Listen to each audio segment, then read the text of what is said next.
welcome to the show today.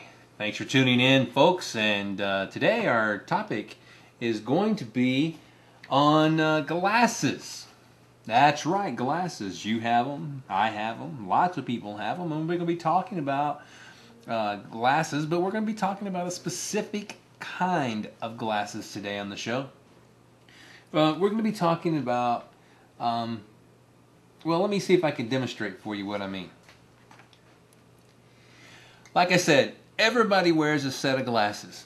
Everybody has something that helps them see the world around them. This particular set of glasses that I have on, that's called my naturalistic glasses. Naturalistic glasses because I see things around me just the nature of it. I just see what I can feel, touch, taste, smell. If it doesn't exist, then I don't believe it. That's called a naturalistic worldview. And worldview is just like glasses. So I can interpret the things that are going on around me in a naturalistic worldview by wearing my naturalistic glasses. Let me give you an example of that. If I'm on a mountain and I'm looking at this great structure, I'm mesmerized by the beauty of it, and it's very easy for me to say that, wow, millions and millions and millions of years ago, this mountain evolved. You see, a naturalistic worldview doesn't have faith because you can't touch it. You can't put your hand on it. You can't smell it.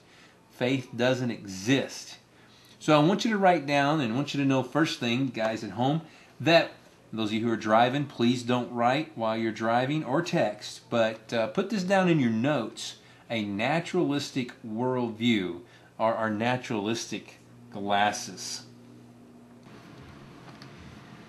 This is my pantheistic glasses. When I put on these glasses, no, I'm not doing some sawing because these are helpful for that. And I'm not playing paintball. Pantheistic glasses, my pantheistic worldview, says that everything around me has to do with a spirit, an impersonal spiritual force or a spiritual being, the spirit of the mountain or the river, or there's the spirit of the ancestors. That a person who looks at the world and can interpret the world with these sets of glasses, they have what's called a pantheistic. So write down pantheistic worldview, and just a short description of that. Again, it's someone who believes that there are all kinds of spiritual forces and beings that are impacting our world.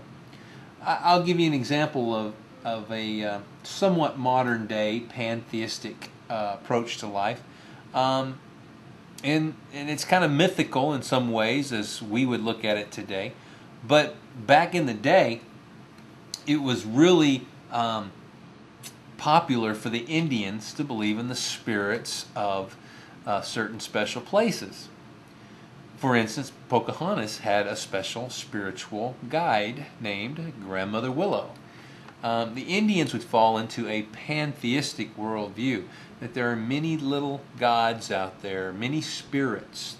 There may be a great spirit, but there's also lots of others.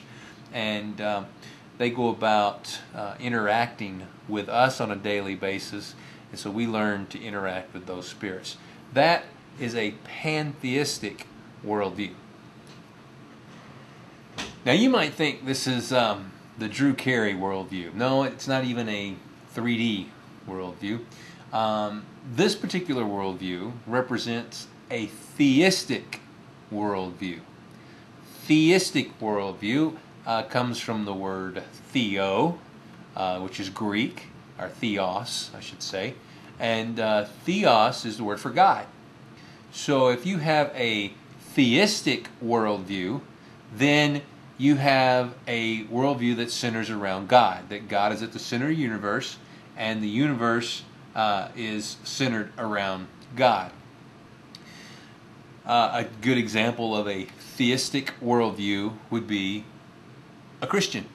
Aha, see, not very difficult. Someone who believes in God, God interacts with humans.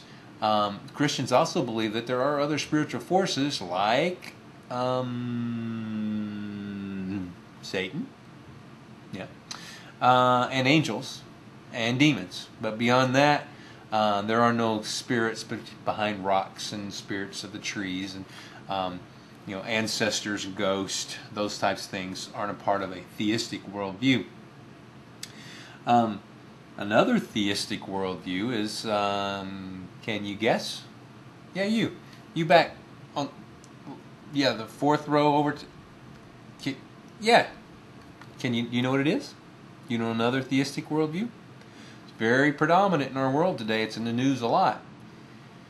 No, sorry. It's the Islamic worldview. Yeah, a Muslim worldview. They have a theistic worldview because they believe in Allah and one God. God is one. And so you would say that's a theistic worldview. And also the Jews. The Jews would count as a theistic worldview. So you got Jews, Christians, and Muslims together in this. Back to the pantheistic worldview, we'd have, the Indians. We would have Hinduism, definitely Hinduism, and you will talk more about that later on, especially if you're in the 11th grade.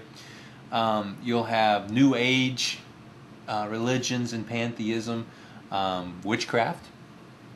Yeah, when you are working with a Ouija board and communicating with the dead or some spirit, that would be from a pantheistic worldview.